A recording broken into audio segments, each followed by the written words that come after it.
Click the link in the description below to receive our free Building Mental Muscle newsletter, and for a limited time, get these 10 classic best-selling Law of Attraction books for free. We hope you enjoy this presentation. If so, please click the like button and click the subscribe button below to receive notification when we release new recordings. Richard Hargraves presents Your Faith is Your Fortune by Neville Goddard. First published 1941. This audio edition recorded 2023. Digitally narrated using the voice of Jeff Masters for BuildingMentalMuscle.com. Copyright 2023 Iron Power Publishing. All rights reserved. Your Faith is Your Fortune by Neville Goddard. Chapter 5. Who am I? But whom say ye that I am?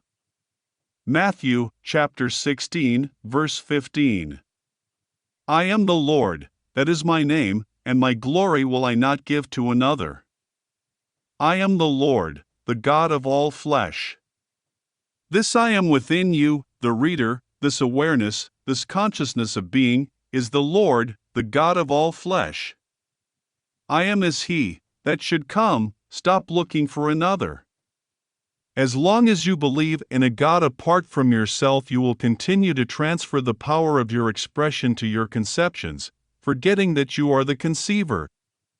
The power conceiving and the thing conceived are one, but the power to conceive is greater than the conception. Jesus discovered this glorious truth when he declared, I and my Father are one, but my Father is greater than I. The power conceiving itself to be man is greater than its conception. All conceptions are limitations of the conceiver. Before Abraham was, I am.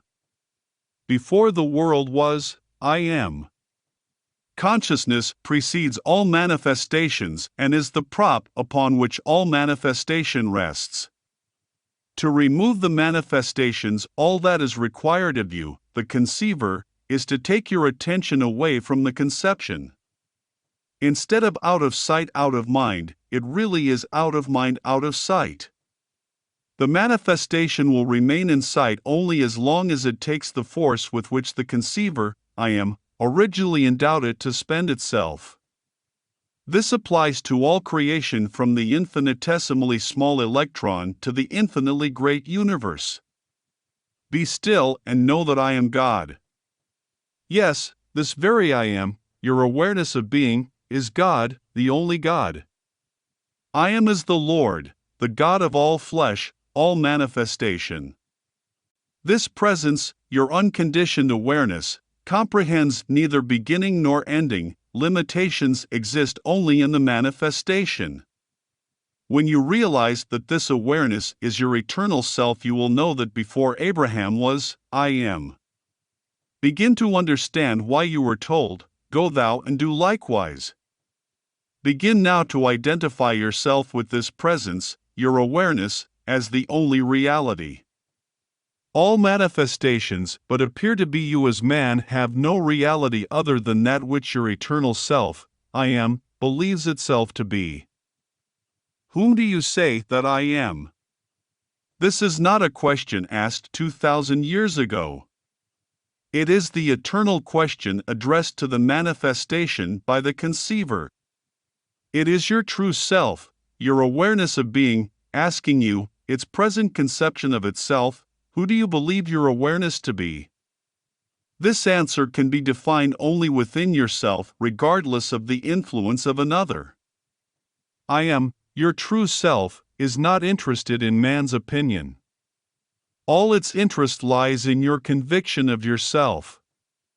What do you say of the I am within you? Can you answer and say, I am Christ? Your answer or degree of understanding will determine the place you will occupy in life. Do you say or believe yourself to be a man of a certain family, race, nation, etc.? Do you honestly believe this of yourself? Then life, your true self, will cause these conceptions to appear in your world, and you will live with them as though they are real. I am the door. I am the way. I am the resurrection and the life. No man or manifestation cometh unto my Father save by me. The I am, your consciousness, is the only door through which anything can pass into your world. Stop looking for signs. Signs follow, they do not precede. Begin to reverse the statement, seeing is believing, to believing is seeing.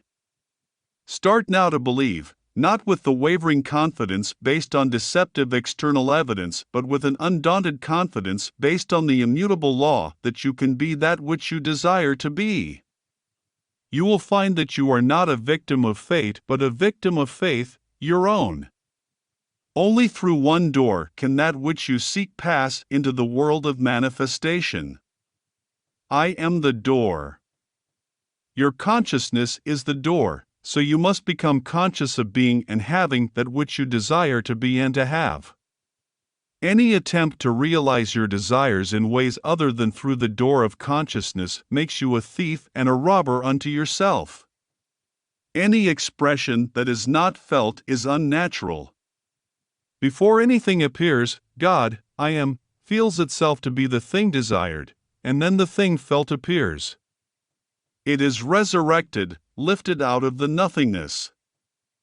I am wealthy, poor, healthy, sick, free, confined were first of all impressions or conditions felt before they became visible expressions. Your world is your consciousness objectified. Waste no time trying to change the outside, change the within or the impression, and the without or expression will take care of itself. When the truth of this statement dawns upon you, you will know that you have found the lost word or the key to every door. I am, your consciousness, is the magical lost word which was made flesh in the likeness of that which you are conscious of being. I am He. Right now, I am overshadowing you, the reader, my living temple, with my presence, urging upon you a new expression. Your desires are my spoken words. My words are spirit, and they are true, and they shall not return unto me void, but shall accomplish whereunto they are sent. They are not something to be worked out. They are garments that I, your faceless, formless self, wear. Behold! I, clothed in your desire, stand at the door, your consciousness, and knock. If you hear my voice and open unto me, recognize me as your Savior, I will come in unto you and sup with you and you with me. Just how my words, your desires, will be fulfilled is not your concern. My words have a way ye know not of. Their ways are past finding out. All that is required of you is to believe. Believe your desires to be garments your Savior wears. Your belief that you are now that which you desire to be is proof of your acceptance of life's gifts. You have opened the door for your Lord, clothed in your desire, to enter the moment you establish this belief. When ye pray, believe that ye have received, and it shall be so. All things are possible to him who believes. Make the impossible possible through your belief, and the impossible, to others, will embody itself in your world. All men have had proof of the power of faith. The faith that moves mountains is faith in yourself. No man has faith in God who lacks confidence in himself. Your faith in God is measured by your confidence in yourself. I and my Father are one, man and his God are one, consciousness and manifestation are one. And God said, let there be a firmament in the midst of the waters. In the midst of all the doubts and changing opinions of others, let there be a conviction, a firmness of belief, and you shall see the dry land, your belief will appear. The reward is to him that endureth unto the end. A conviction is not a conviction if it can be shaken. Your desire will be as clouds without rain unless you believe. Your unconditioned awareness, or I am, is the Virgin Mary who knew not a man and yet, unaided by man, conceived and bore a son. Mary, the unconditioned consciousness, desired and then became conscious of being the conditioned state which she desired to express, and in a way unknown to others became it. Go and do likewise, assume the consciousness of that which you desire to be, and you, too, will give birth to your Savior. When the Annunciation is made, when the urge or desire is upon you, believe it to be God's spoken word seeking embodiment through you. Go, tell no man of this holy thing that you have conceived. Lock your secret within you and magnify the Lord, magnify, or believe your desire to be your Savior coming to be with you. When this belief is so firmly established that you feel confident of results, your desire will embody itself. How it will be done, no man knows. I, your desire, have ways ye know not of, my ways are past finding out. Your desire can be likened to a seed, and seeds contain within themselves both the power and the plan of self-expression.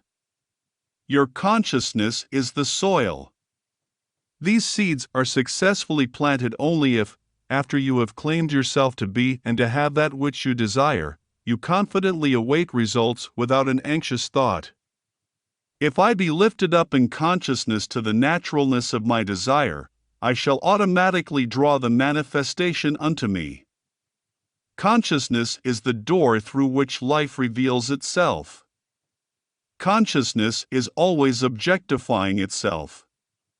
To be conscious of being or possessing anything is to be or have that which you are conscious of being or possessing.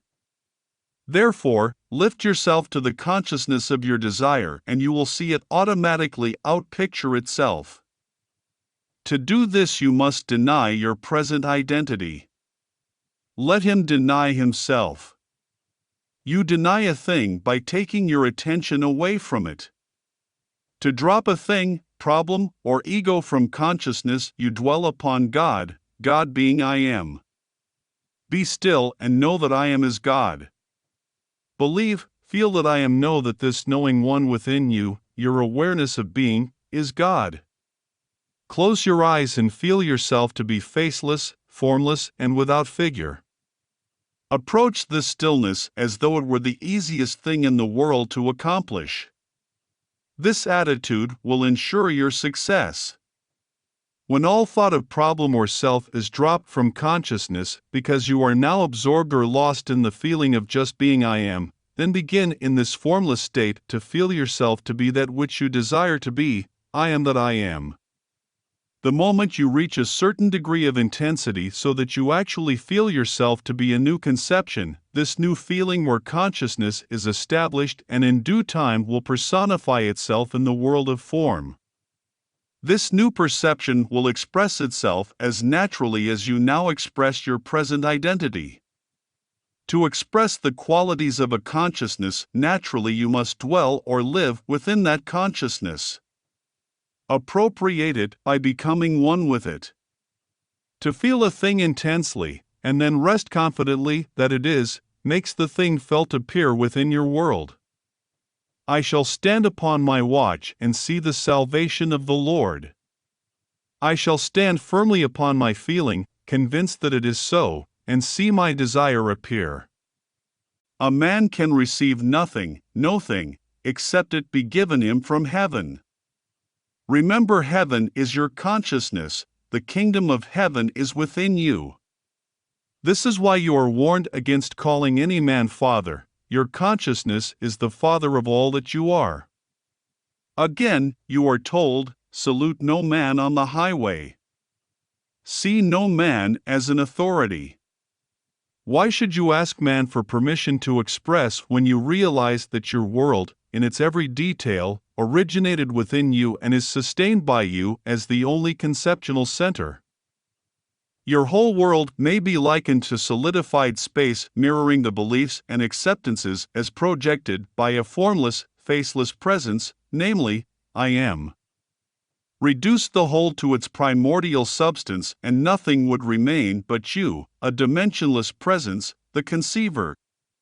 The conceiver is a law apart. Conceptions under such law are not to be measured by past accomplishments or modified by present capacities, for, without taking thought, the conception in a way unknown to man expresses itself. Go within secretly and appropriate the new consciousness.